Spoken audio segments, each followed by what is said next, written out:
Okay, so that should be recording now. All right, okay, so anyway, so Beginning Painter's Toolkit. This is a class designed to tell you about things that might be helpful for you as you are starting to paint. Some things are more important than others, and I'll try to highlight those. But these are things that I wish I knew when I started painting again. I painted when I was in high school, into college, and slightly beyond that. And then I took a break for about 10 years, thereabouts. And then I started painting again. And I've been painting for about 15 years after that. So painting is a very personal activity. And if you ask 5 painters for recommendations on, say, brushes, you might get 6 answers back. Each painter develops his or her own individual style. So they're going to have different opinions on things. So take all of this with a grain of salt. Also, this is a list of things that works for me in 2021. If you had come to my class 5 years ago, the list of things would be slightly different. So that's normal, okay? Now, all of these things, you'll want to go to different places to get them. Some sources are your local game store. This is handy because there will often be people there you can ask questions of. Some things you might want to go to an art shop to get, and this would be places like Dick Blick, which is also an online shop, but there's Dick Blick stores. And things you could get there would be kind of the high-end brushes, mediums, and varnish. You can find some things at an arts and crafts store, and these places would be like Hobby Lobby and Michael's. You can find some mediums, some prep tools, and basing materials there, and some brushes, but they're not generally as high quality as the other ones. And finally, modeling shops, online or physical. You can find prep tools and basing materials. Now, in the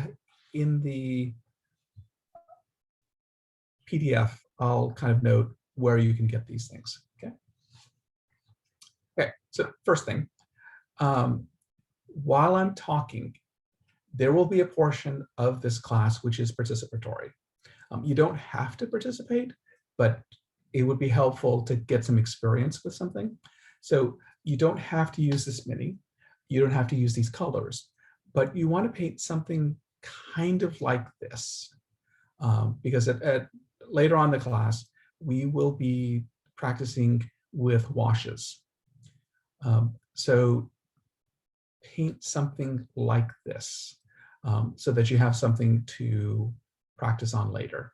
So just find a mini, preferably one that has some kind of folds in the cloth, both horizontal and vertical, different surfaces, including a belt, and of course a face of some sort, and paint them colors sort of in this general area that you have duplicate colors of. So you want an olive green or a green or blue even, and a darker version of that color. Same thing with the brown, where you have, in my case, oiled leather, and I have a darker version, which is the ruddy leather. Okay. And again, questions, please just kind of speak up as we go along. So the first thing we'll talk about is the working area. Having a good work area might not be the first tool you might think of, but it'll make your painting more comfortable and you'll be able to better paint. The first thing, of course, is lighting. If you cannot see your mini, it's going to be really hard to paint the mini, especially getting the colors right. So you'll be able to see the details and then paint them. The best lighting is bright, indirect sunlight. You don't want direct sunlight, but really kind of a bright by the windows would be great for during the daytime. If you can't have natural lighting, then real natural lighting, then bulbs which mimic natural light are the best for you. Now, hot lights remain popular. The two black lights that you see in the picture are odd lights. And you don't need to spend $40 or more on these lights though, because you can get a pretty good natural daylight bulb from Lowe's or Home Depot for a few bucks and put them in a normal light fixture. You'll want to look for the daylight bulbs and that have a kind of a color temperature from 5,500 kelvins to 6,500 kelvins. You probably want to go in the 100-watt range for these bulbs, and these are LED bulbs. Having two lights will allow you to reduce the number of shadows that are showing up on the Mini. And you want to use the same kind of bulb in both lights. Now, the two black ones are ones that I use when I'm at home, but I also have portable lights. The one on the left here in the picture is a daylight bulb, a daylight lamp that recharges, and it's handy because I can take it with me if I'm going to go paint in a game store. The one on the right is this little portable pen-size light that uses 3 AAA batteries. It goes through them kind of quickly. And it's not super bright, but it is small enough that you can just stick it on an Altoid tin because it's got a battery, a magnet at the bottom, and just take it with you wherever. And that's really helpful. I would recommend avoiding the lamps with a magnifying lens in the middle. When I started painting again, I picked up one of those because I thought, oh, cool, I can look through the magnifying lens while I'm painting. And it turns out, no, I couldn't, because what would happen is the focal length of that magnifying lens is such that the brush would keep on hitting the lens. And so it was kind of useless for anything but a normal lamp for painting miniatures. Again, if you have any questions, please type them in the chat or in the Q&A section. I was going to say speak up, but it's not going to help if you speak up because I can't hear you. Okay, next thing. Where you paint, if it's comfortable, you're going to enjoy painting a lot more. It's helpful to have enough space to spread out. And as you can see, I spread out quite a bit here. I've got this desk, which I've had forever and have a lot of space to paint. And I've got a comfortable chair so that if I'm painting for a few hours, it doesn't bother me. If you don't have a permanent setup, that's okay too. And let's see. Okay, let me finish this section and I'll get to the questions. So if you don't have a permanent area, that's okay too. You can have something like this, which is an old Games Workshop painting tray. But Warlord Games and Bits of War have painting stations, which are very similar. Or you can just get a giant cookie sheet and put your things on there, paint on that cookie sheet, and then pick it up and put it up on a high shelf afterwards when you're done painting for the day. Games Workshop currently sells a silicon mat, which works as a protecting surface. If you have to paint at your kitchen table, you can put this silicon mat down, and if paint spills, it's not going to get all over the wood. And then you can pick it up, roll it up, and put it away at the end of the day. If you don't have a tray of some sort, at least you want to put down a vinyl placemat or a newspaper just in case you spill something. Yeah, so we'll talk about magnifiers shortly. And I haven't tried the glasses with LED lights on them. I think that they could work. It's a question of whether or not it works for you. But we'll talk about magnifiers in just a minute. All right, so next thing that is part of my work area is I keep a painting notebook. And in my painting notebook, I have several now, but in my painting notebook, what I have is what mini I'm painting, when I painted it, and then what colors I used in what area, particularly if I'm doing highlights, shading.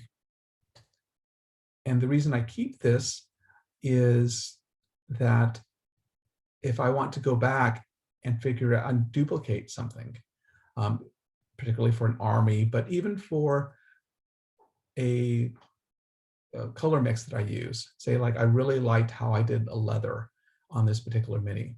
If I want to come back a year or two later, I can figure out what I did. I've got, as you can see, a swatch of paint and where I painted things. And this particular notebook is a Moleskine watercolor sketchbook.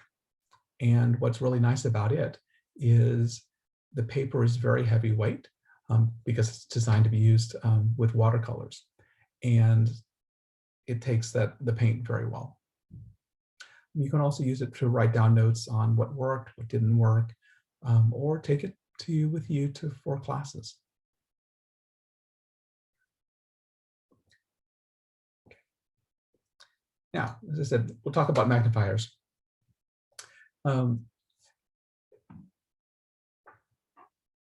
I don't have perfect eyes, and especially as I've gotten older, my eyes have gotten worse. So if you're young and your eyesight is perfect, you're not going to need these. But for the rest of us, having some sort of magnification really will help look at the details. If you have that magnifying lamp, great. You can use that to look at the details until you have to start painting. Having some sort of magnification while you're painting can be very helpful. If your vision is 20/20 or you use contacts, then you might be able to get by with reading glasses. And these are just the reading glasses that you can get at your local drugstore. And those might work well for you, and they're relatively inexpensive. If you wear glasses, or you might need a little bit more magnification, then some sort of headset magnifier could be very helpful. There are a number of them on the market. The Optivisor, which is this one on the left, is probably the higher quality option. It has got different lenses that you can put in. The lenses are glass, and there are various attachments that you can get for them. The downside is that it's heavier and more expensive. The mag eyes, which are on the right, they're lighter and cheaper, but they're a little flimsy, quite frankly. You can also get different lenses for that one as well. And both of these are things that you can get at Hobby Lobby or Michael's or an art supply store.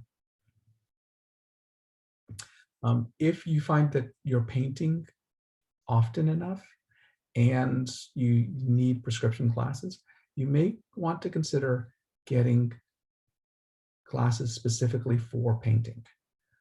What I did was I took a paintbrush, and worked with my optometrist to figure out what the focal length and what the magnification should be for painting.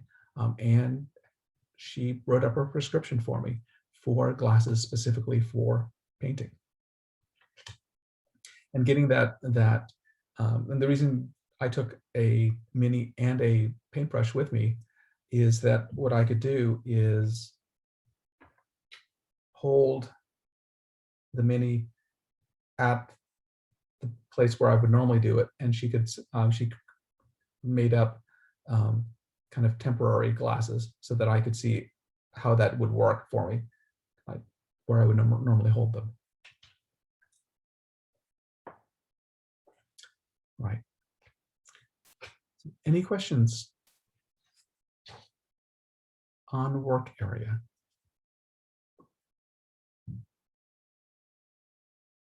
Okay. So as a reminder, if you're going to paint along with us when we're talk about washes, get a mini, paint an area that are basically paint the face with some sort of skin color, paint a tunic with some sort of light green or light blue would be fine, and then paint another area like the cloak, or in this case a hood and gloves, with a medium light brown, and then put a darker brown on the belt.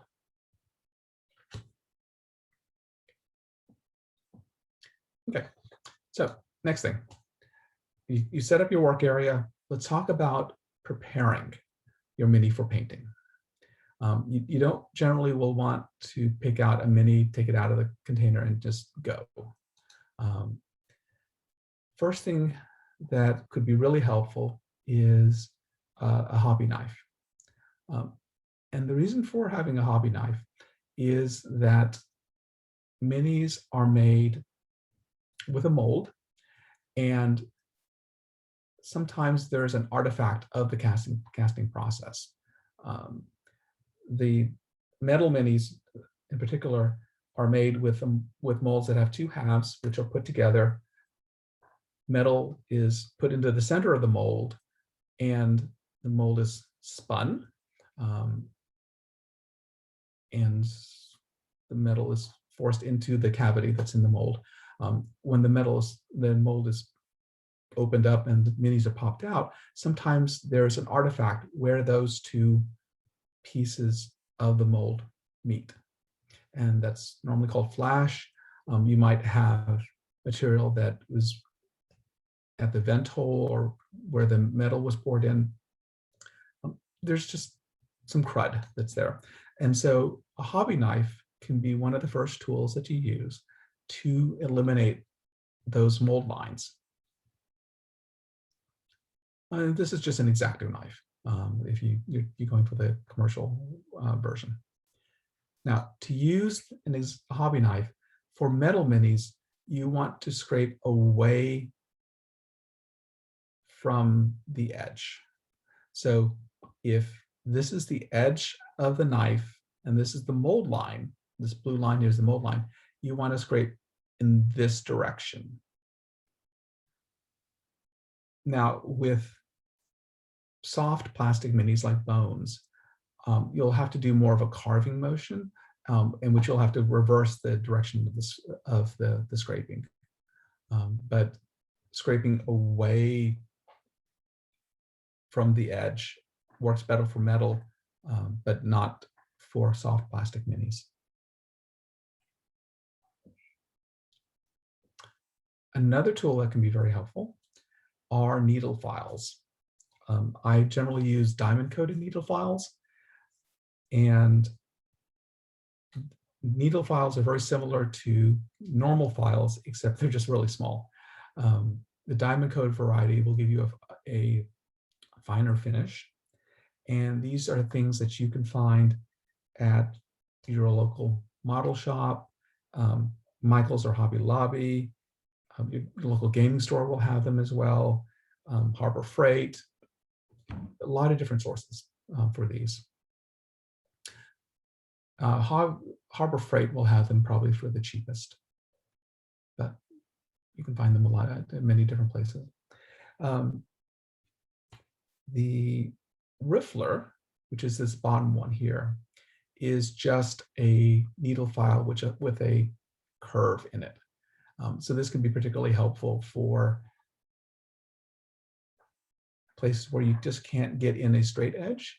For example, maybe hair or kind of a deep recess. But it's not as important.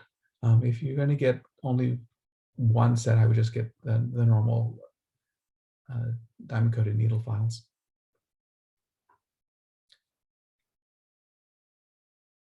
Okay.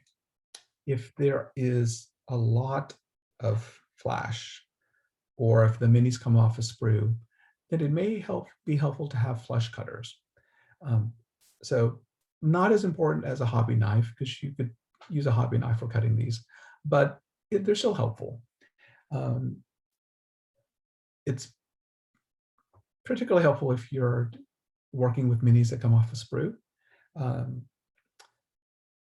What these flush cutters are designed to do is to cut up right up against a surface. So they're helpful in that way. The one I use is the Xuron 410 microshear, but there are a number of different ones that are available from Gale Force 9, from Red Grass Games, from GW. And they're all good. The only thing you want to be careful of is you only want to use them on plastic and soft metals. If you are doing pinning, which is beyond the topic of this course, don't use these on pinning material. For example, if you use these on a needle, like a sewing needle, what you're going to end up getting is a piece of metal flying at high velocity, probably close to your eye, because that's the way Murphy works. And you'll also ruin the flush cutters, because they're only meant for working with soft metals and plastics. So, safety first. Right. Next thing that might be helpful, this is more of a luxury, is something called a carbide scraper or a seam scraper. The one I use is from Rio Brando. It's a very nice hard surface. I use it just like a hobby knife for scraping away flash and mold lines. The nice thing about the carbide scraper is that it has a very hard edge, but it's not sharp. So it's much less likely for me to cut myself when I'm using the carbide scraper. And it's also is a little safer for the mini as well, in the sense that if I make a mistake, I'm less likely to do damage to the mini. Any questions so far?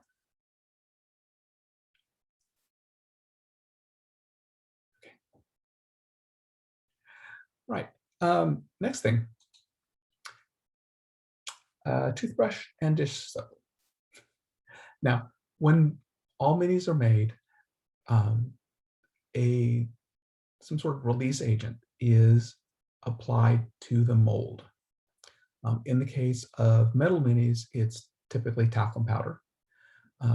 In the case of a plastic mini, there's going to be some sort of oil that's applied so that the mold, the mini, when it's popped out of the mold, doesn't stick to the mold.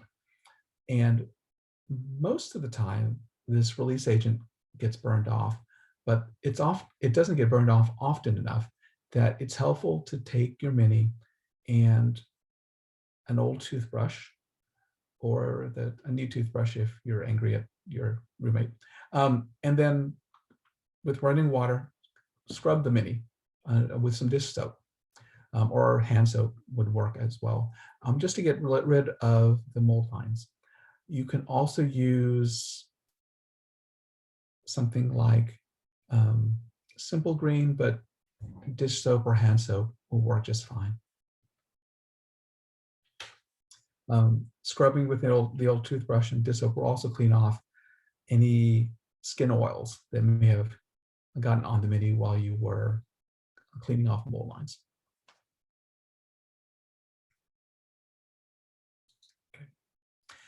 next thing that's helpful, but not critical, but still very helpful, is some sort of holder for your mini. So if I'm holding a mini,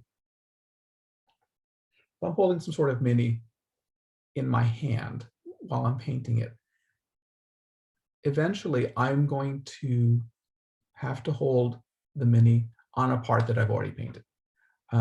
And when doing so, I've got a pretty good chance for rubbing off part of the paint on the mini. So it works better if you stick the mini on something to hold while you're painting. And this could be anything, really. An old pill bottle will work well. I've got several different ones here from several different manufacturers. If you've got the hobby box, I believe you've got a mini holder in there. So this one here is the one I actually use the most often. It's a simple piece of wood. You could get it at Hobby and Michael's.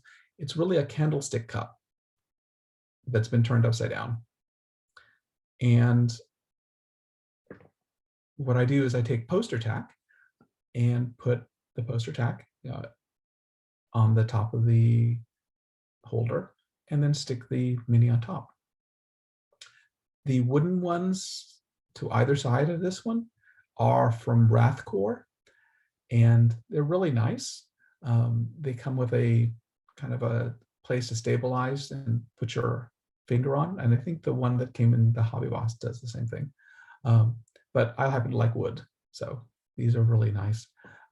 This one here, this blue one, is from Red Grass Games. This top part rotates, and this handle is kind of curved, so it fits in the palm of your hand pretty nicely.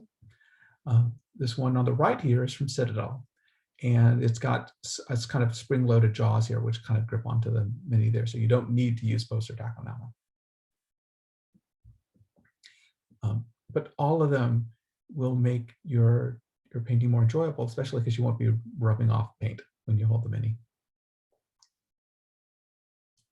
Now, if you use certain pill bottles, the top part is going to be kind of smooth, and so it may not stick quite as well, but the ones from the pill bottles from Walgreens had this nifty feature in that you can screw them this way, or you can screw them on the top part here. And so if you're done painting, you can actually stick the mini inside the pill bottle and have it be protected as well. Or in jail, as someone once commented in one of my classes. Okay, so next part. Okay, so you've got the mini, you've cleaned it, you've with mold lines, you've washed it. Now let's talk primer. Okay, what primer is a special type of paint that has what's called tooth and sticks to bare surfaces better than normal paint, and it provides a surface for normal paint to stick better. If you don't use primer especially on a metal mini, your paint is more likely to rub off or beat up. On the other hand, if you put on too much primer, you're going to cover up detail. Now, primer is, and which primer, and whether or not you need to prime, especially for bones, is kind of a religious argument among painters. So I'm going to try to go through some of these kind of pros and cons and different viewpoints there. First, though, primering should only be done on a clean and dry mini. So you've washed it, you have to make sure that it's completely dry before you try to prime it. For all types of primer, you want to apply a light coat. The lightest coat that you can and get away with it. If you want to apply multiple coats, multiple thin coats are better than a single thick, heavy coat. And after priming, you want to make sure that the primer dries and also cures before you go back and paint or apply another coat of primer. Now, primer comes in different colors. Most people will use white or black or gray, but other colors are available, particularly in the Army Painter line, but also in the Stynylrez line from Badger. And those, having the different colors can be particularly helpful if you are, for example, painting ultramarines and you use the ultramarine blue primer from Army Painter. Not only have you primed it, but you also put on your base coat at the same time. If you prime in white, the colors are going to be brighter after you apply the paint on. If you prime in black, the colors are going to be darker, but it's going to be more forgiving. If you prime white, there'll be recesses where you might have missed painting, and it'll be this glaring white dot that you can see after, especially after you've finished sealing it. If you prime black, it's in the recess. You're not going to be able to have this. You're not going to be able to tell that you missed a spot. So it's more forgiving. Black is more forgiving. You can also mix primers. So you can prime it black and then give it a quick burst of white on top. Okay, so here's the religious argument part. Spray priming versus brush on primer. Advantages and disadvantages to both. We'll talk about spray primer first. Spray primers come in an aerosol can. It's fast, especially if you're priming a bunch of minis, but there are particular requirements that you have to have to use that.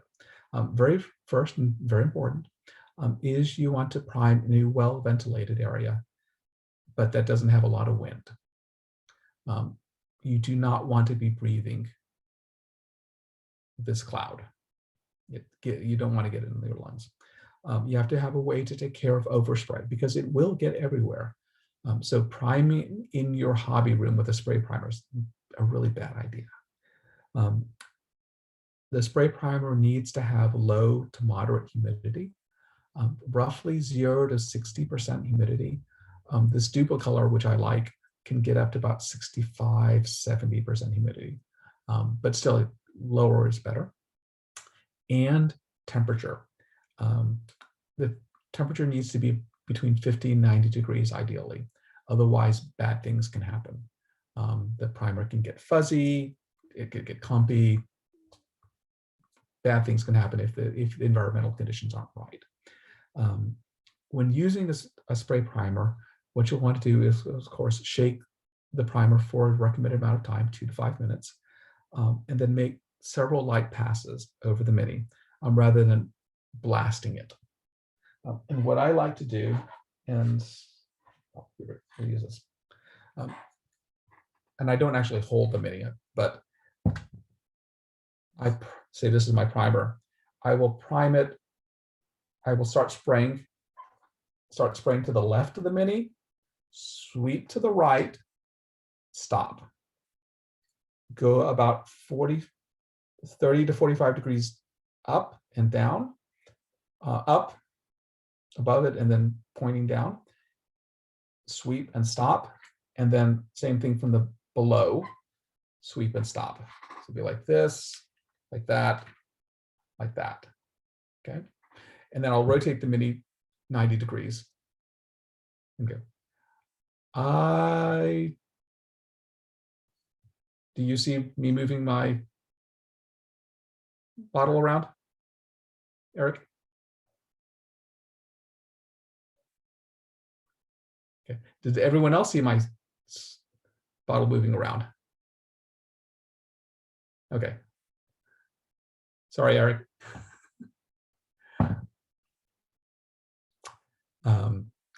So at work, Yeah, the main window is not moving. The main window is not moving. Okay, the slide's not moving. Okay. Right. Anyway. So, okay, let me put these away. So talking about spray primer, a little bit finish about spray primer. If I'm using spray primer, I like Duplicolor sandable primer. Now, it's an auto primer, automotive primer, but don't let that scare you. It's very forgiving in terms of environmental conditions. It has a smooth, light coat. It doesn't come out too fast. It doesn't come out too slow. It has a very nice spray pattern, and it costs $7 a can. Not all the stores carry all the colors, so you might have to search a bit at O'Reilly's or what's the other one? AutoZone, Canadian Tire, for the different colors. But there's at least white, gray, black, and a kind of a rust color. The Army Painter colors can be a big time saver, as I said. I have not used them though. Okay, now Matthew asked, what do you use to thin the paint on primer? We'll talk about that in a moment. Okay. So spray priming, fast, but very sensitive to environmental conditions. I've heard of some people that basically prime for the winter. Sometime in the fall, they'll do a lot of priming because it's going to be hard to prime when there's snow on the ground. In terms of brush-on primer, brush-on primer is something that you'll probably want to have even if you mostly spray prime, because you can do touch-ups with it. Reaper, Vallejo, most of the paint lines will have some sort of brush-on primer, at least in white or black. While the brush-on primer takes longer to apply, well, really good advantage of this brush-on primer is wherever you can paint, you can prime. Now, brush-on primer takes a lot longer to, takes a lot more shaking than regular paint, and you want to make it, you might want to make sure that it's really well mixed. I usually thin the brush-on primer just with water, or alternately with a mix, my normal dilution mix of water, a little bit of flow improver mixed in it. Brush-on primers could also be applied through an airbrush, or the Style Res primer from Badger is a really good primer that's made specifically to go through an airbrush, but you can also use it as brush-on primer.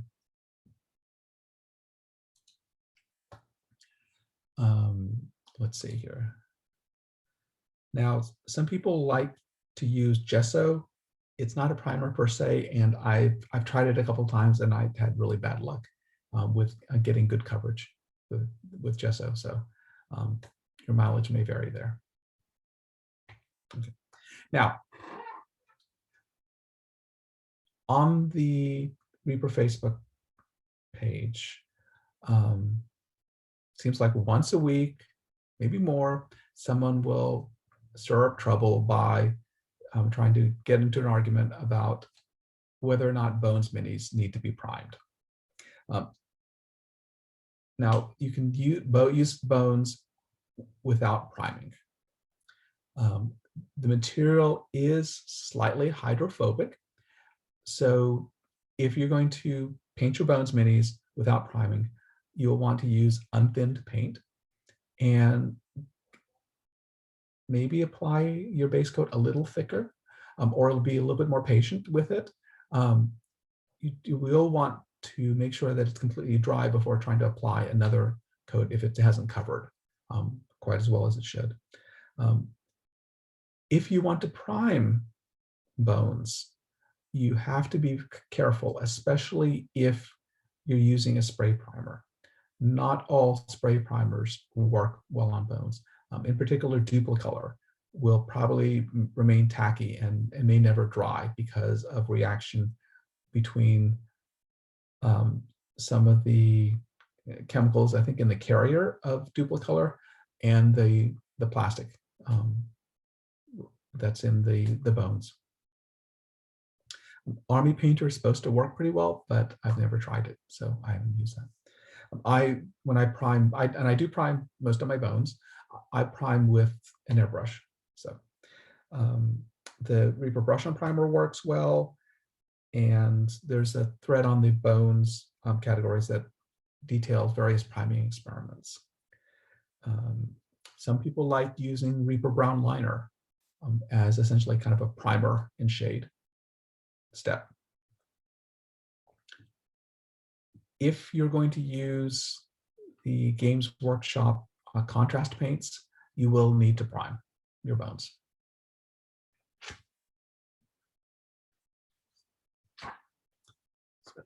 Any questions on preparation? Any other questions on preparation and priming and such?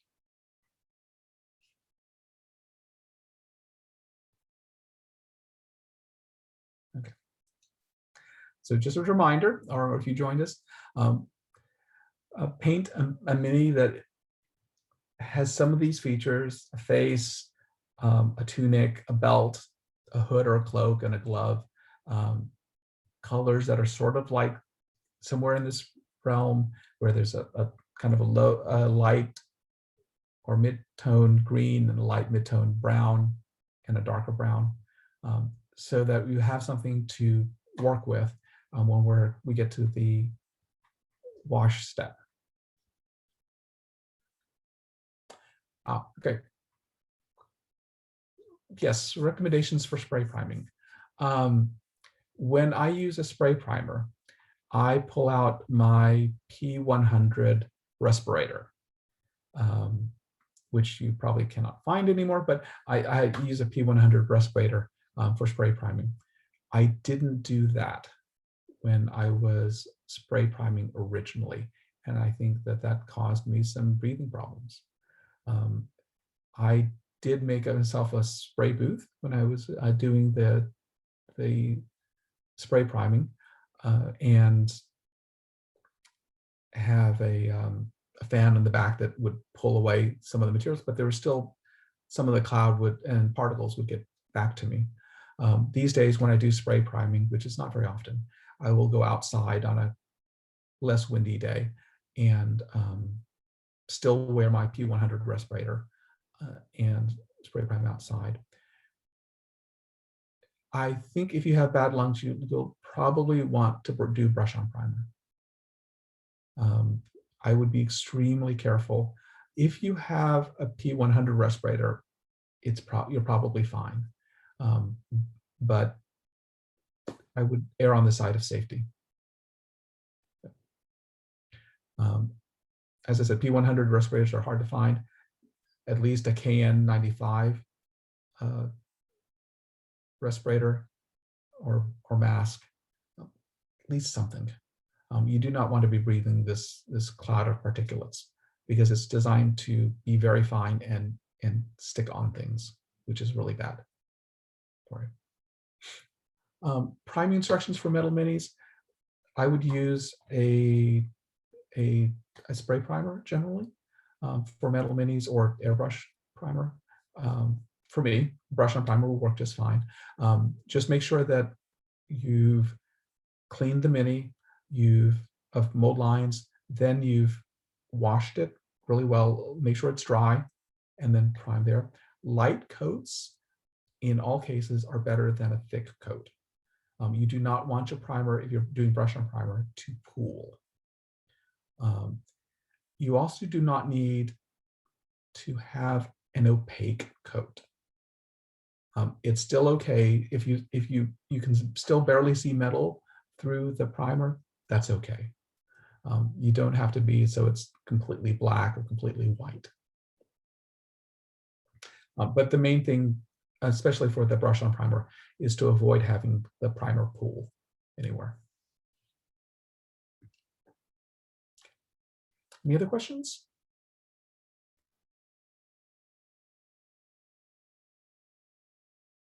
All right. Okay, so finally, we're getting to talking about painting. So first thing, you need a place for your paint to go. GW would love to have you paint from their paint pots. Let me see if I've got one. Yep, I've got one. So GW loves to have you paint from your paint pots. And the reason for that is you open up the paint pot, you stick your brush in the paint pot, and you leave the paint pot open so that the paint dries. Eventually you will knock the paint pot over, and so you have to buy a new paint pot. So better to put the paint on something. Different options. One option is to get a plastic palette with wells. I don't recommend that because the plastic palettes end up being hard to clean. If you want something with wells, I recommend a ceramic palette of some sort. They're a little bit more expensive than the plastic ones, but they're much easier to clean. If I'm using one of these, then I stick this, I paint, and then when I'm done, I stick this under the stream of water when I'm cleaning my brushes. And the running water just kind of wipes off most of the, washes away most of the dried paint. So it's really nice to clean. The one on the right is one I use at home when I'm using a palette with wells. One on the left is one I take with me when I'm on the road. And so these can run $5, $10 on up. You don't want something too big, you don't want something too small. And so you kind of have to kind of work with different options. A ceramic tile is terrific as well. It's cheap, it's $1 each. Terrific, easy to clean. If one breaks, it doesn't break your heart. Disadvantage of it is the paint will run more, and also the paint will dry out a little bit faster because it's more surface area is exposed to that. But for when I'm teaching running a paint and take, I will often use ceramic tiles as palettes for people, and they're very easy to clean too, just really handy. My preference, though, is most of the time I will use a wet palette. And a wet palette is a container of some sort with a semi-permeable surface sitting on top of a water reservoir, which is a porous substance saturated with water. The combination keeps basically there's water in the reservoir, which is in this case, my case, a chamois that I've cut down. And I put this semi-permeable surface sitting on top. The combination of this, especially with the lid, means that the paints will be moist and workable for days when I put the cover on. So if I'm painting something, someone interrupts me, all I have to do is put the cover back on the palette and walk away, go off and do whatever I'm going to do, and then come back, and that I can still use this paint just fine. So it's very handy, especially if you're mixing colors, to have paints that you can still use later and you don't have to give them go through. Now, there are commercial paints palettes like this one. This one's from Masterson's. I use this one mainly at home because it's got a nice big surface area. I don't use the sponge that comes with it. I'll either use paper towels or I will use this chamois, the yellow chamois that is there. The advantage of the chamois is that it is mold resistant. You may not have enough water. It also, if you're also in a very dry climate, then it'll still dry out. But the surface, the substance holding water may not be moist. Water may not be wet enough. and you still need to kind of occasionally add water back to it. I will go without painting for days, and sometimes I'll make sure that I drop some water into this water reservoir, essentially. So I use this one at home. I also have ones from the Red Grass Games one, which is handy because it's more portable, and at home I use regular parchment paper, but on the road I don't want to have to cut parchment paper. So the Red Grass Games one, kind of like the Army Painter one, comes with their own parchment paper that's pre-cut, and it's easy to put down. There are other companies that make wet palettes as well. You can use any of those there. Okay, let's see. Now, you can also make your own. This cost me $15, $10, $15, $20 maybe. But you can do it you probably have the materials in your house to make a wet palette, except for maybe the parchment paper. So to make your own wet palette, what you do is you need a container of some sort, like a food container, like a to-go food container, with a lid, paper towel, and on the right here is the piece of parchment paper. So the paper towel is the water saturated substance. So you'll want to fold it or cut it to fit in here, like so, and then pour in enough water so that it becomes really saturated. It's almost floating, and then pour out all but like a tablespoon or so. I don't know if I showed that. Okay, probably don't show that part. Then you put the parchment paper on top, and you want to use parchment paper. Baker's parchment paper, you can find it next to the aluminum foil at your local grocery store. Any brand will do. And it's silicone impregnated paper that allows some moisture to come seeping through. You stay away from wax paper. Wax paper will not allow the moisture to come through. Also, some of the wax will rub off. So that will cause you some problems. Now, one of the advantages of using paper towel is you have to throw it out. So after like a week or so, you'll want to throw out the paper towel, and that's a good thing because that way you're not going to get mold or other things that are growing in your wet palette. And then the handy thing is that, as I said, when you're done painting or you're interrupted, you can just put the cover on and walk away.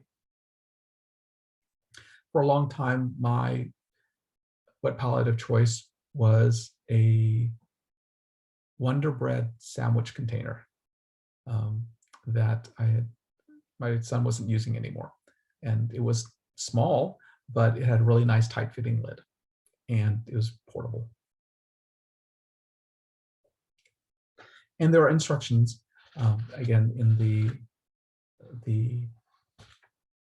handout.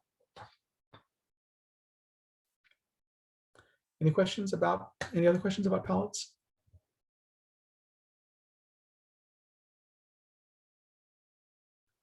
I have not done that.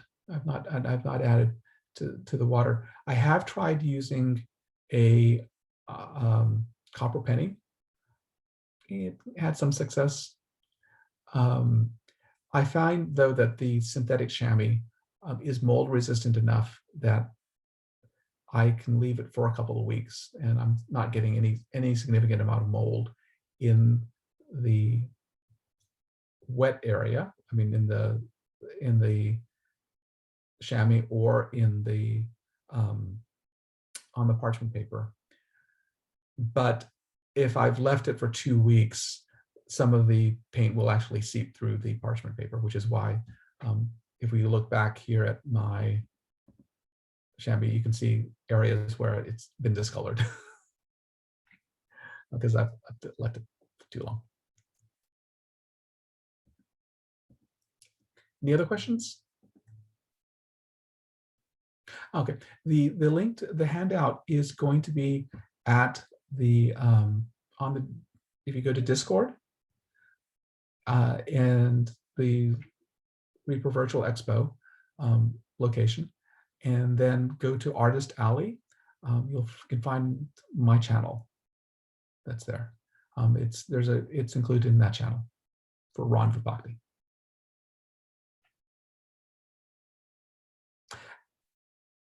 Any other questions? All right. So moving on. Paintbrush.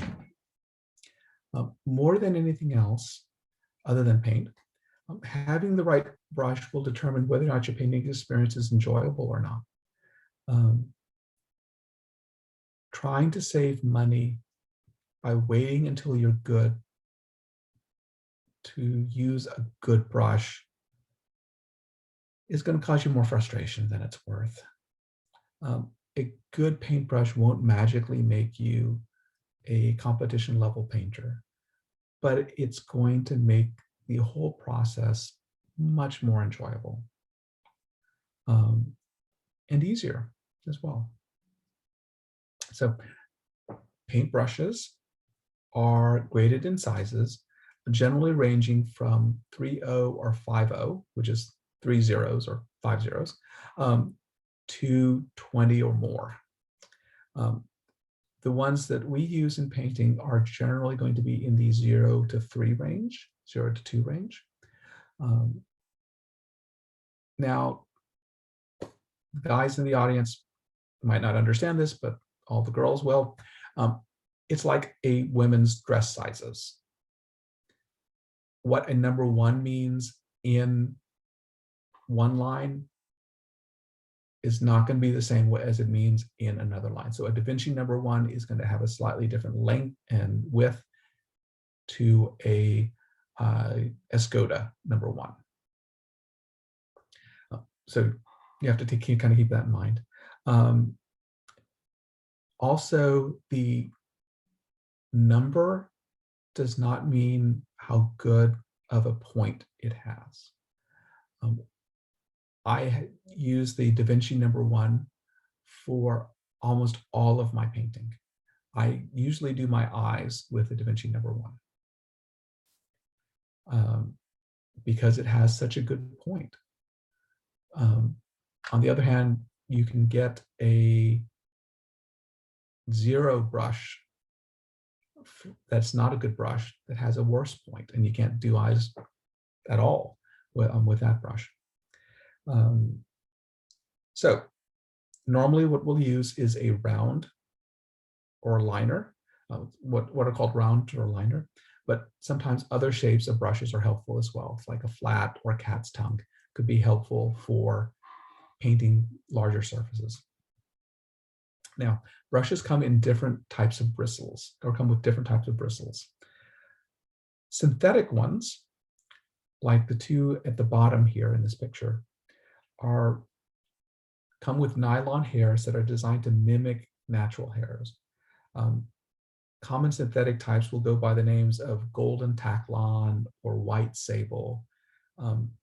They're all going to be kind of stiff and springy, and they're not going to hold a point as well.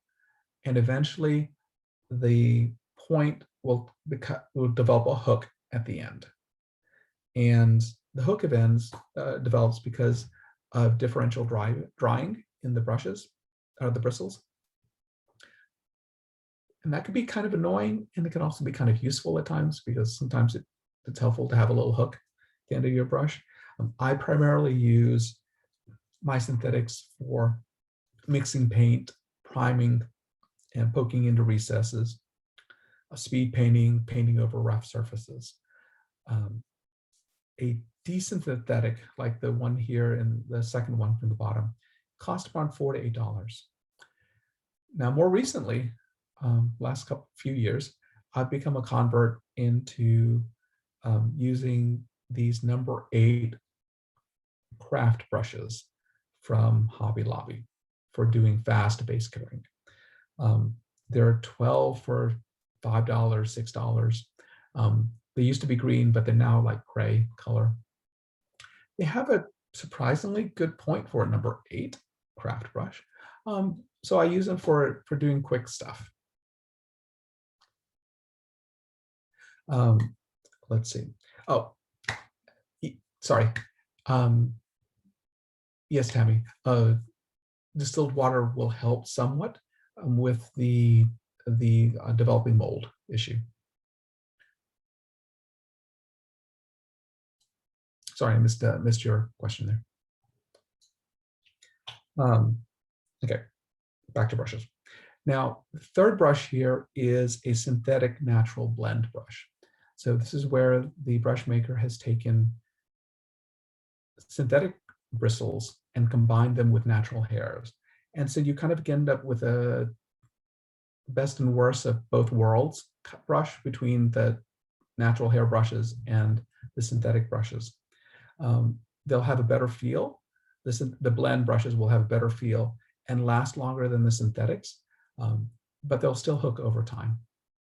These brushes, the synthetic brushes, will wear out much quicker than the natural hair brushes for the most part. I don't know. I haven't tried too many brushes at Michael's. You might just look in the craft section and try them, but I haven't seen one that's quite the same. But I also haven't tried them. So.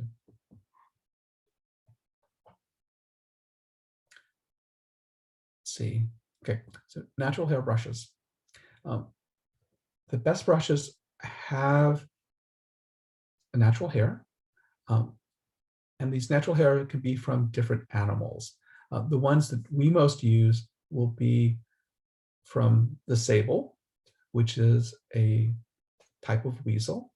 The one that you may have heard of the most is red sable or Klinsky sable.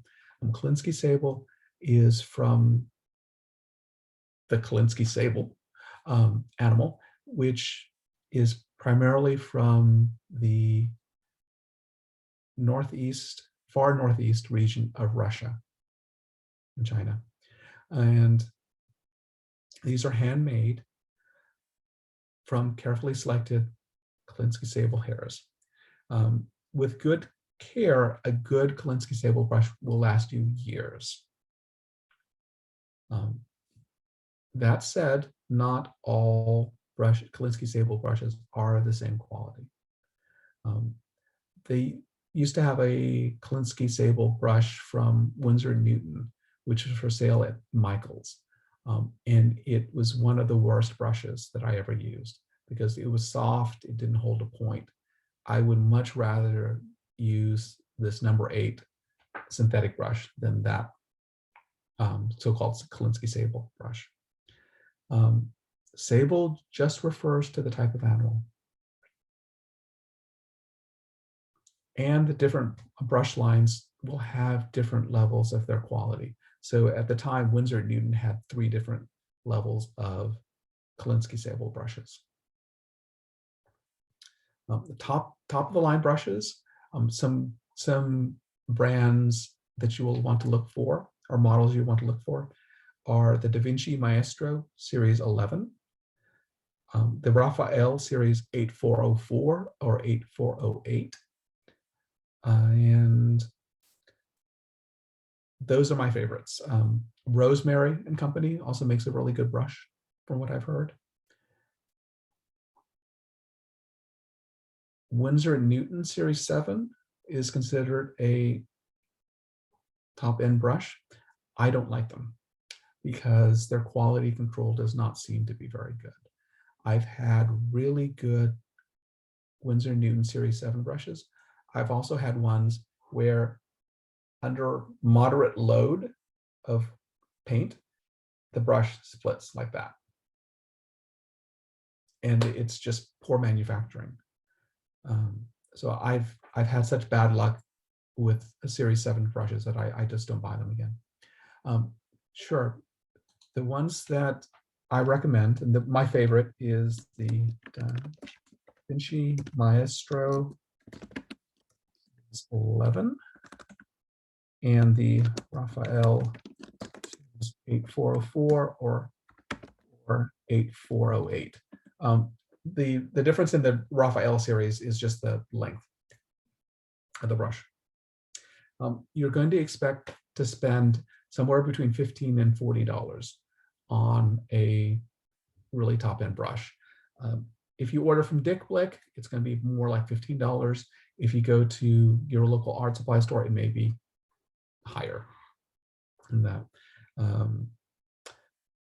Purchasing in person allows you to try the brush.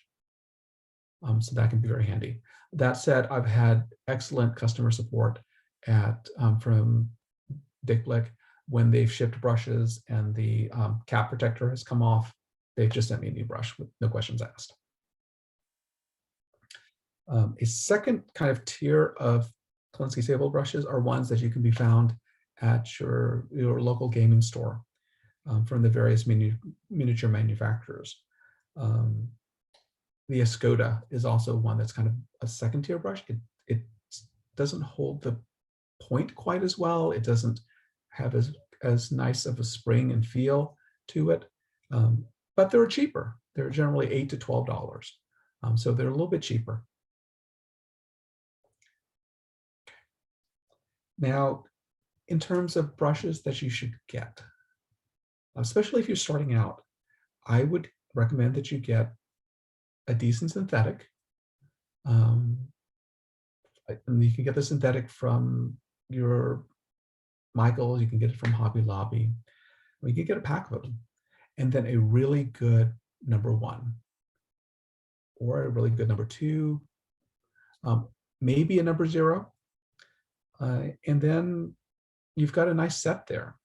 What I would not get is anything that is below a 000. I have a 000 and I use it for the finest of details. I do not use it for eyes because I don't need it for eyes. If you get something that has more zeros behind it, so like a 5 zeros or 10 zeros or 20 zeros, what you'll find is that the paint dries on the brush before you can actually use it for anything useful.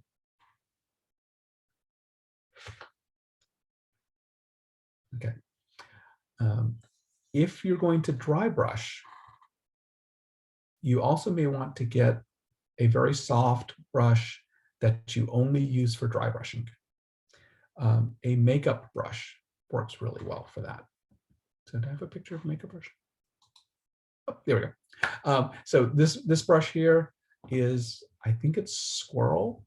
It's a super cheap brush that I got from Dick Blick, but I also got a set of makeup brushes from Amazon, and I use them for dry brushing when I'm doing dry brushing. Synthetics don't seem to work quite as well for dry brushing. So, some basic brush care.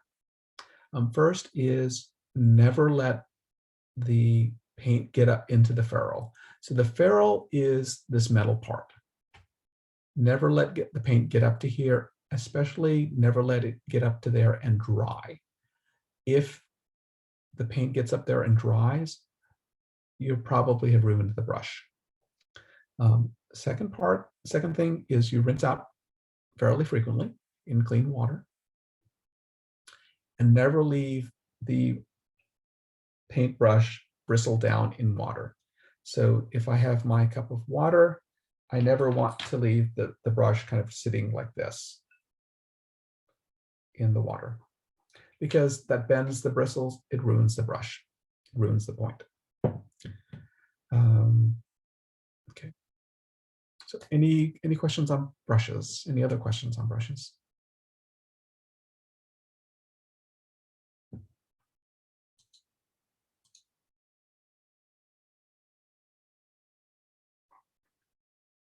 Okay. So storing them when not in use, I either store them flat, or once they're completely dry, I store them in I have a holder which stores the brushes up like this. But only once they're completely dry. If they're still wet, I just put them flat. Yes, when rinsing, it's okay to get the paint water to get up into the ferrule, as long as it's not really dirty paint water. So you want to rinse out your paint cup, your water cup, with some frequency. I'll talk about conditioner a little bit later. Actually, next topic, actually. All right. Okay, so moving on. Oops. Right. So brush soap and hair conditioner. So you're painting, you're rinsing off fairly frequently while you're painting. Now you're done painting for the day. I use brush soap to clean my brushes at the end of a session. The brush soap is a gentle soap designed to remove paint from bristles, and can come in a cake form, which is this one, the two on the left and right, or a liquid form, which are the center ones. So what I do is I will take the cake of soap and then put some water here, and then just kind of paint that cake of soap to work this soap into the bristles, rinse off under running water in my sink, and then undo that a couple of times until I don't see any more paint coming off the brush. If I'm using the liquid options, I'll put the soap in my hand and do the same thing. You can find these two on the left at Hobby Lobby or Michael's or an art supply store. This Winsor & Newton brush cleaner is a much stronger substance that you could also find at Hobby Lobby or Michael's. And this I use more for deep cleaning.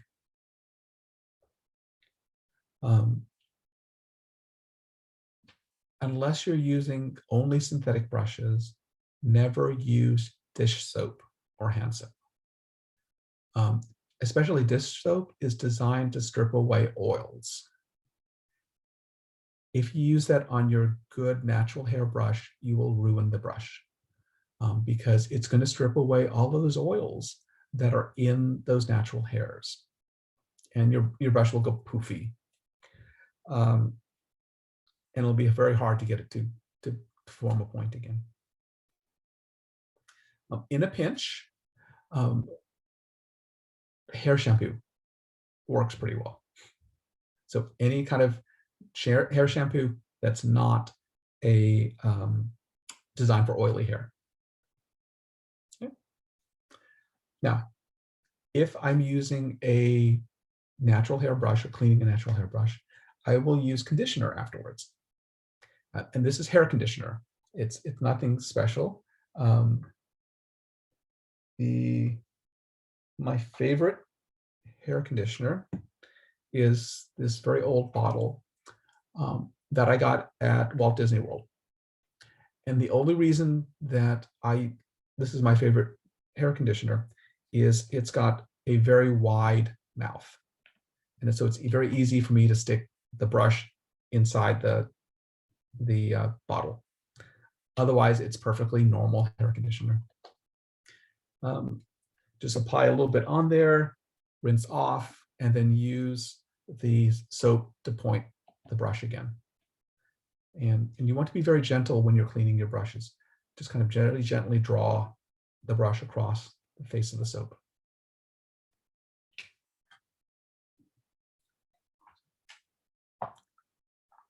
Any other questions about cleaning your brush? Okay. So finally, we're talking about paint. Okay, so paint's probably going to be your biggest expense. and this is a place where trying to save money will impact your enjoyment. It's kind of like the golden age for miniature painting right now. There are so many different paints that are available from so many different companies. You probably will want to try a few from each line before you settle on a particular line. And I mix paints from different lines all the time. You can use craft paints. I wouldn't recommend it. Craft paints will have less pigment density and the pigment grains will be much higher. So it's just not worth it to use craft paints except for like terrain and something like that. You could also use artist paints, but artist paints are going to require more thinning. The pigment grain and pigment density, again, maybe not quite ideal for miniature painting. The miniature paints are designed for working on small things and for design for how what we actually do. Each paint line is going to have different characteristics, and even different colors within each paint line are going to have different characteristics. Right. So some paints can be used straight out of the bottle. Some require some thinning so you get better control over it. They're going to generally run $4 to $5 each these days. All right. Okay. Now, talking a little about the other religious argument people have about painting is the style of bottle. Some people really love the pots, like the one on the left. You'll have people that won't use a paint unless it comes in a pot. The good thing about pots is you can get, if you just want a little dab of paint, you can get just a little dab of paint. The disadvantage of the pots is they encourage you to leave the pot open, which means the paint's going to dry out faster. Also, you're more likely to tip over the bottle at some point and spill the paint everywhere. I prefer the dropper bottles, which means I have to have a palette, which means if I just want a little dab of paint, I have to get out at least one drop. The dropper bottles will clog, which is why you need to have some sort of pokey tool or a dissecting needle or a safety pin to stick into the aperture and clean out that clog so the paint will flow. The worst thing you can do with a clogged bottle of paint is to keep on squeezing, because eventually you're going to get the entire bottle of paint out at once. If you happen to like Citadel paints, but you don't like the pots, you can go to a company like US Plastic or even Amazon and buy just dropper bottles. Boston dropper rounds from 30 cents on up, depending on how many that you're looking for.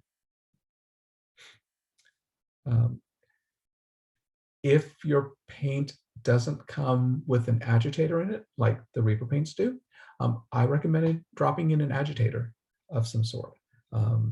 I use a glass or hematite bead in my bottles of paint. A piece of metal sprue might work as well, although there's some dispute whether or not that oxidizes over time. What you shouldn't use are regular steel BBs or nuts or things that'll rust. Okay, let's see. So different paint lines. Just going to talk about a few of them. There's so many of them right now. So the first is, of course, the most easily found is the Games Workshop Citadel paints. The real advantage of this is they're colors that are specifically for different factions, and they have different formulas for painting how to paint an ultramarine or how to paint a salamander. They are probably the easiest paints to find because most shops will have some Games Workshop paints. I don't like the dropper bottles, and they tend to be a little bit more expensive anyway. So I don't have a huge number of Citadel paints, but I do have some. Citadel also has a line of the contrast paints, and these are really heavy washes. They're very heavily pigmented, and they're designed to go over kind of a light color scheme to make it easier to do a decent tabletop job in a hurry. So they can be very useful for that. They are expensive though, relatively speaking. Scale Color or Scale 75 came out with something like the contrast paints called Instant Color, but I don't recommend them. They are not heavily pigmented or opaque enough to be useful. Vallejo has two different lines, the Game Color and Model Color paints. The Game Color are harder and more durable, but the Model Color is has a wider variety of colors and has some very historical colors. So if you need German camouflage, then there's a color for that. I mostly use the Reaper series of paints, either the Master series or the Bone series. Most of my collection is Reaper. Army Painter has their own set of paints. I don't particularly like the non-metallics, but I like the metallics pretty well. And Scale Color, or from Scale 75. They have some gorgeous shades, and the metallics are some of the best that I've used. Now, in terms of saving paint after it's frozen, no. If it's chunky after it's been frozen, you just have to get another bottle. I'm afraid there's just no good way to save them after that point. It's chemically changed at that point.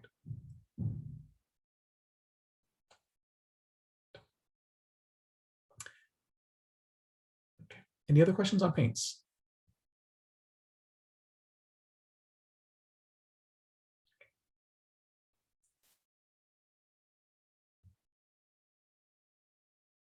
Yes. Yes, you can thin brush on primer with water.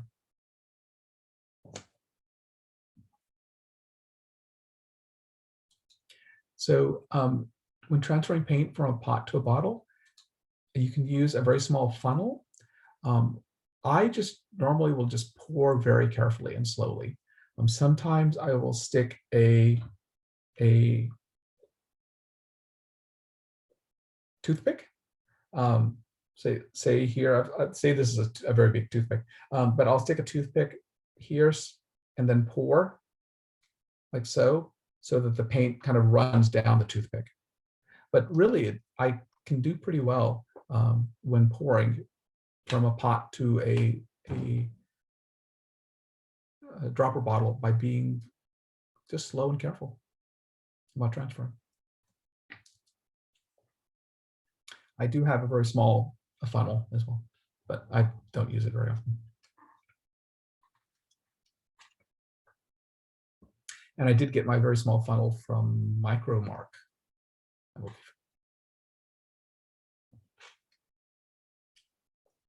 Any other questions?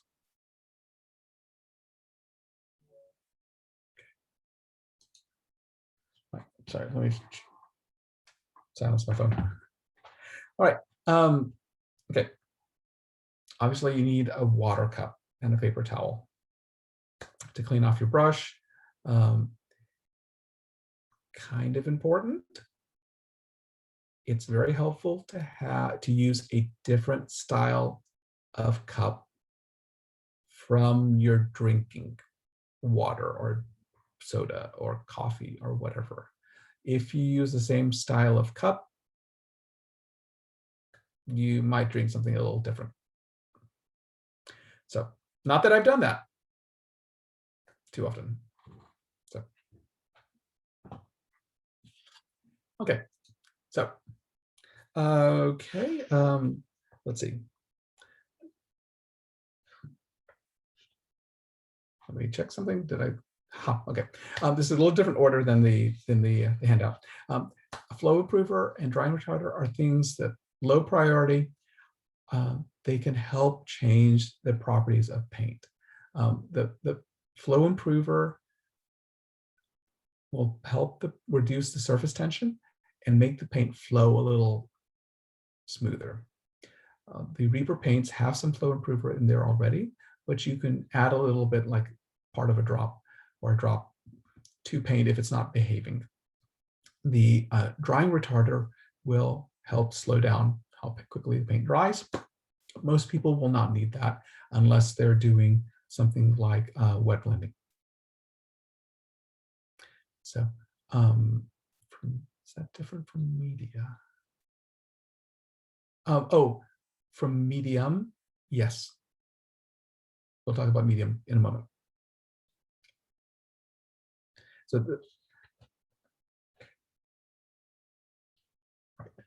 talking about matte medium and medium and such, right here. Yes, you can use the flow improver and water if the paint is too thick. Yes, if when you reconnect, the chat is gone. It's a feature of Zoom. You don't get to see what chat has happened before when you reconnect, I'm afraid. Did you have a question?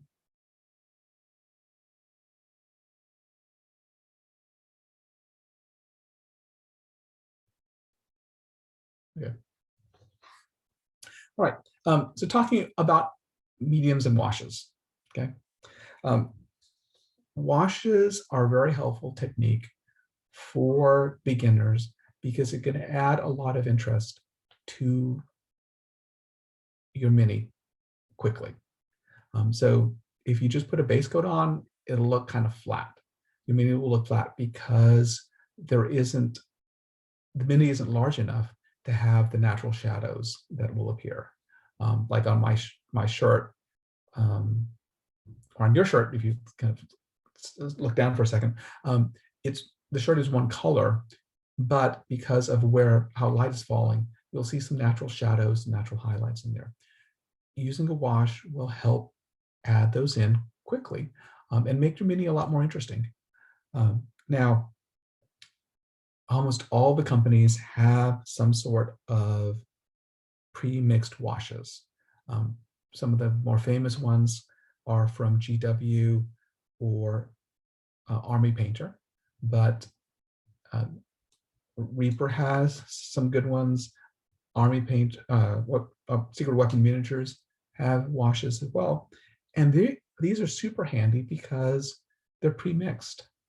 So like if you need a generic shade, Army Painter Strong Tone is pre-mixed. You go to the store, pick it up, use it, you're done. They also come in different colors. Army Painter has reds and greens and blues that you can use for shading on things that are red, greens, and blues. Basically, for all the washes, what you'll want to do is apply them and thickly enough so that they pool. And when they dry, those pools that are in the recesses will add that shadow. The washes are easy and fast, but they will tint all the colors. So just something to keep in mind. So they'll generally make things darker. So pre-mixed washes can be easy to use, but they're relatively expensive. Now, matte medium will allow you to make washes yourself, and you'll also be able to customize the colors. In some cases, won't work quite as well as a pre-mixed wash, but it's a lot cheaper, and you can have kind of special effects and different colors with them. Matte medium is the part of the paint that isn't pigment and can be used to just thin out the paint or reduce the pigment load. It also gives a thinned paint more body. If you thin paint with just water, eventually the pigments will kind of fall out of solution. By using some matte medium when you're thinning paints, then they'll stay in solution more. Now, if you're just thinning the paint 1-to-1, it's not going to make that much of a difference. But if you're really thinning a paint to apply a glaze or a shadow or highlight, using some matte medium will help keep that paint, thinned paint, from looking chalky or having kind of like soap rings on your mini. All right, let's see. So the matte medium can help give the paint a little bit more body and then kind of stick in the recesses better. So what we're going to do now is get to the kind of participatory portion of this. So I'm going to switch the view here to camera view.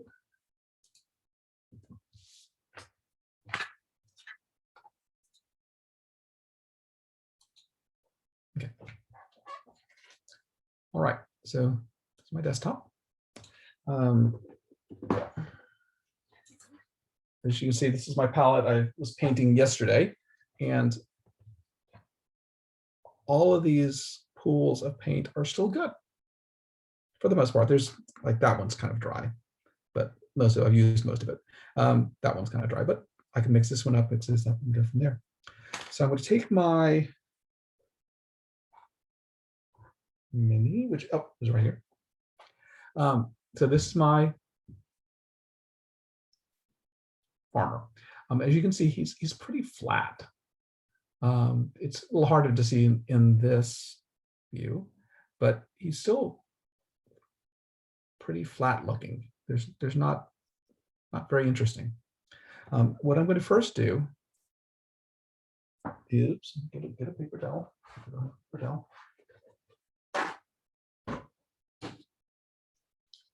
The first thing I'm going to do is make up what is sometimes known as brown magic wash. And brown magic wash is brown liner. I'll put 1 drop of brown liner down.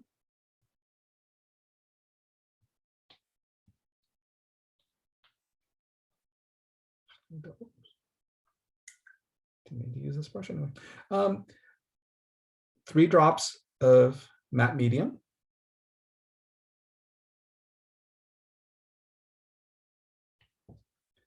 And 3 drops of water.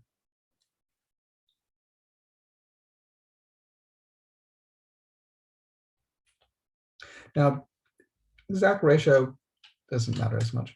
And then I will use my big old brush to mix this up. You can use, when you're mixing the mixes like this, you can use a synthetic brush for the mixing, or you can use the back end of your brush, normal brush. Okay, so I'm going to take this brown magic wash and then just slop it on to his face so that it collects in the recesses. And this is interesting. It's there we go. And you can, you may be able to see here. It's really kind of hard to see because it's too bright. But if you're following along, you should be able to see that it's collecting in the recesses, in the folds of his, between where the hood meets his face, like his mouth, part of his eyes. That'll add a lot more interest there. I'll also apply it to just above and below the belt, or right on the belt, and then so that it collects above and below. And what this is doing is it's making the belt, 1, shaded, 2, it's adding dark lines above and below the belt where it meets the tunic. And that'll help define the belt better because you're adding this dark line kind of above and below that belt. So, and it will darken things. So it'll get a little bit lighter as it dries, but that's a wash that you've made by yourself, and it's a fairly useful wash. I use it also for, like, if I'm doing skeletons, I'll paint the skeletons white, I'll just slop brown magic wash on top, and boom, I've got skeletons. Okay, so next one I'm going to try, to show you what it looks like, is just Army Painter Strong Tone. And again, shake it a bit. And in this case, add a couple drops.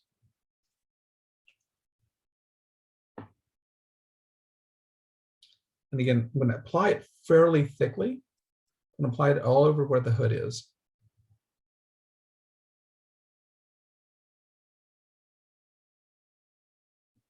And it's going to give a slightly different effect. This is Army Painter Strong Tone.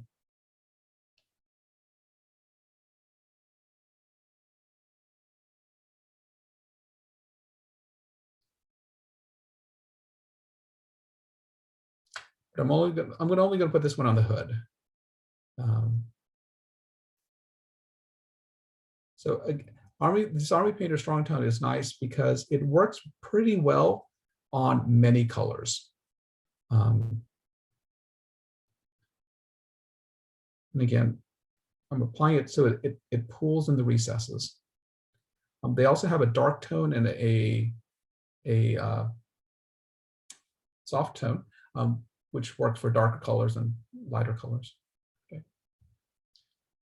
You should be able to see, probably not here, but kind of where it's collecting there, and it'll add some interest to the mini. But I can also make my own wash. In this case, I'm going to take Ruddy Leather, which is the shadow color for oil leather, which is the brown that's already on there. Put a drop down,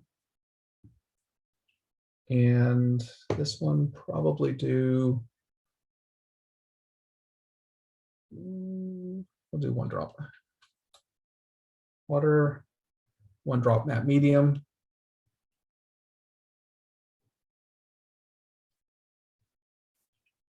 Mix that up.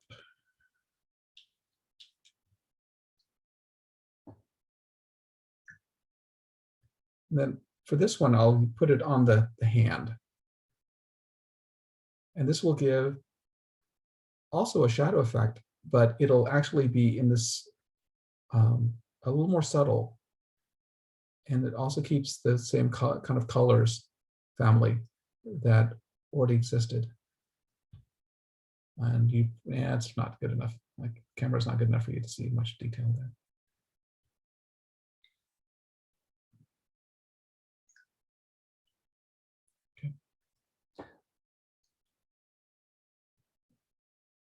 Likewise, I can take Muddy Olive and do something very similar for the tunic. Now, I could have, that was 2 drops. I could have applied the strong tone over the entire mini, and it worked well enough. And you may want to do that when you're starting, but applying these different colors on different parts of the mini gives a more realistic result at the end. And again, this one I'm doing 1 drop of paint for 2 drops of matte medium, or 1 drop of matte medium and 1 drop of water. The exact ratio will depend on how dark your shadow wash or shadow color is and how light the original color is. And I put 2. It's 1, 1, 1 in this case, but since I accidentally put 2 drops of Muddy Olive, I have to put 2 drops of each. And putting this Muddy Olive on top of this olive green is going to leave a more subtle effect than if I had used, say, the brown magic wash or the strong tone. But when you're applying it, what you want to do is apply it fairly thickly so that it's pooling. It's enough so that it's pooling, but not so much that it's running off and going on to other parts of the mini.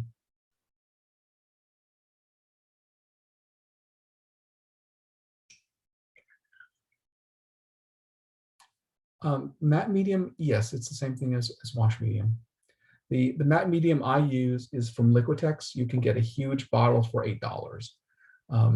If you buy wash medium from Vallejo, it'll be $4 for a little bottle. So I would just go to Hobby Lobby or Michael's, wait for their 40% off coupon, and then buy a big bottle, and it'll last you forever until it eventually, of course, dries out.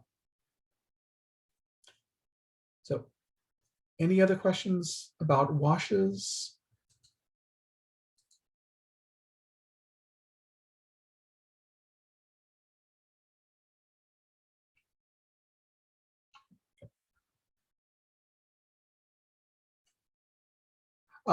A large bottle of matte medium. Let me go back to the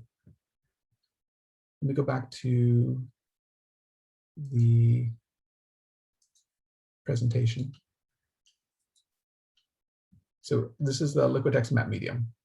I just buy a large bottle of that, and that probably cost me $8, $9. And it's, as you can see, if I buy wash medium from Vallejo, it comes in this bottle and for $4 versus this bottle for 8 or 10.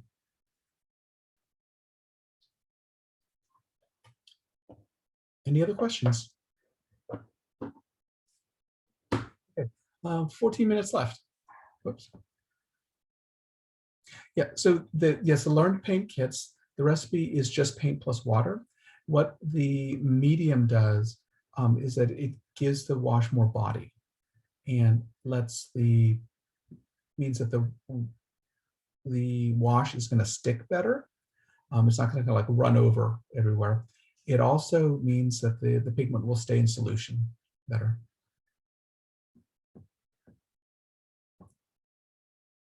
Yeah, the Brown Magic wash, it takes a little bit of practice to kind of figure out what the ratio really ought to be. And it'll vary a little bit by color. And it'll look really dark at first. It will lighten up some.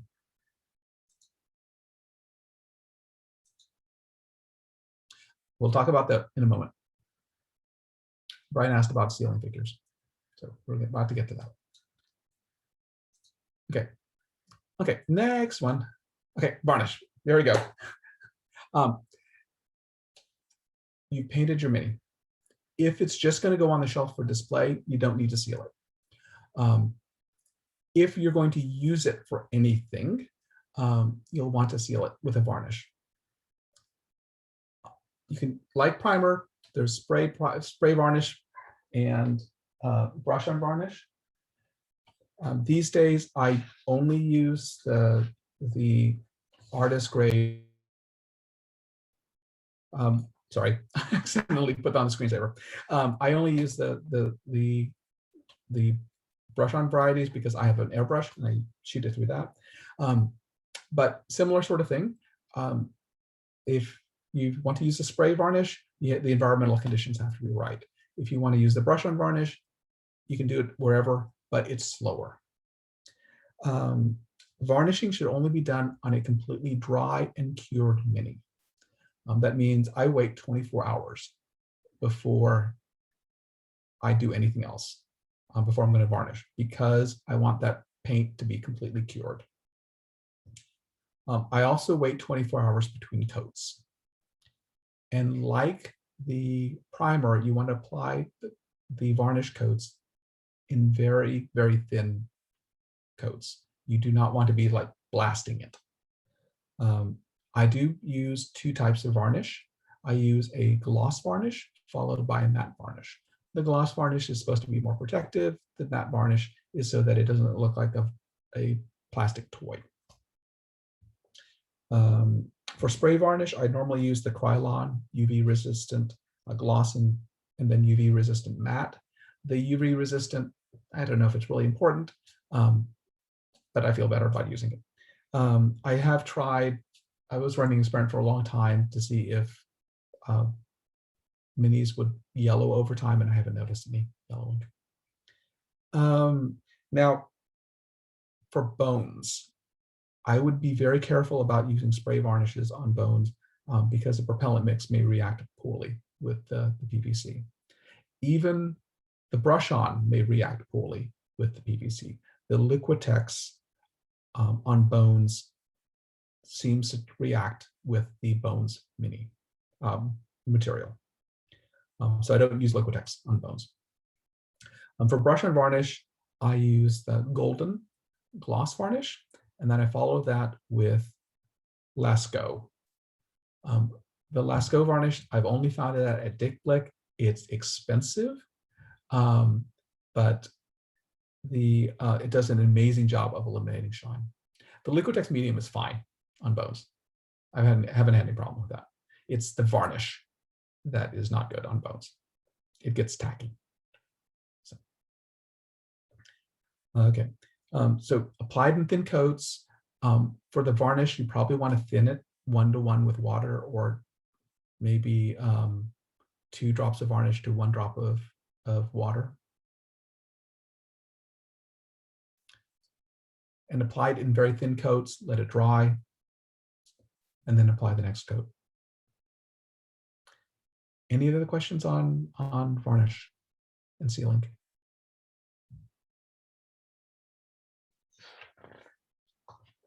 Okay, rushing through to the end. Low priority, unless your elbow is not in good shape, is a vortex mixer. Getting paint properly mixed can be a pain in the elbow or your wrist. If you have some money to splurge, I would get a vortex mixer.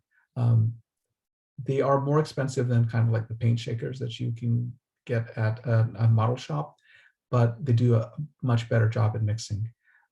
You're going to expect to spend about $100 or more. I've got 2. This is a surplus Vortex Genie.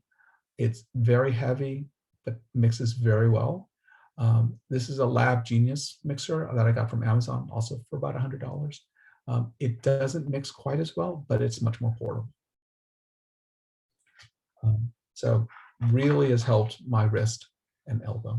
Okay. So just a few more things here. So storing paint. As you can see in the background of my pictures, I've got some tiered racks that I use. You can get those from some different companies make them, but look for nail polish racks. You can get those on Amazon. For painting on the go, I use a couple of different solutions. One is this Plano Stowaway box, which is like $15, $10-15 on Amazon. The exact model is in the handout. I also have this, which is a Soothing Wellness Essential Oils case. It's padded, it costs about $30, but it seems to hold up a little bit better than the Plano Stowaway, just a little bit more expensive. I also splurged and got this case from Frontier Wargaming. It's a very nice wooden case. The new model has options to have paints on both sides, so it holds a lot of paint. It's got a nice carrying strap. But it is a splurge. It's with shipping, I think, on the order of $150 US. Right. Okay, so talking about online resources, we are in, again, the golden age of miniature painting. There's so many resources available now. Even compared to 5 years ago, there's so many resources available. Your handout will have just a small collection of sites that I go to that have good tips. Or you're looking at YouTube videos. Again, I've got a list of just a few of them, but there are so many different Patreon channels now, many different artists sharing what they know, that you have people that can support you and teach you amazing things online. And then there's, in the handout, there's a few that I happen to like. Miniature Monthly in particular. has some really great videos. Okay. And there's the videos one. Okay, so thank you very much for joining us today for this class. And the directions to the handouts again are at the Discord.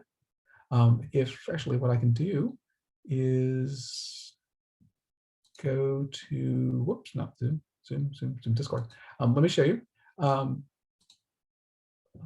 Let's see. So if you're at the Reaper Virtual Expo channel, if you scroll down to the Artist Alley section, all the artists who are teaching classes will have a section here. If you scroll down a little bit further to mine, which is Vutpakdi, here are the notes. And you can pick up the notes there. Most of what I've talked about is actually in the notes.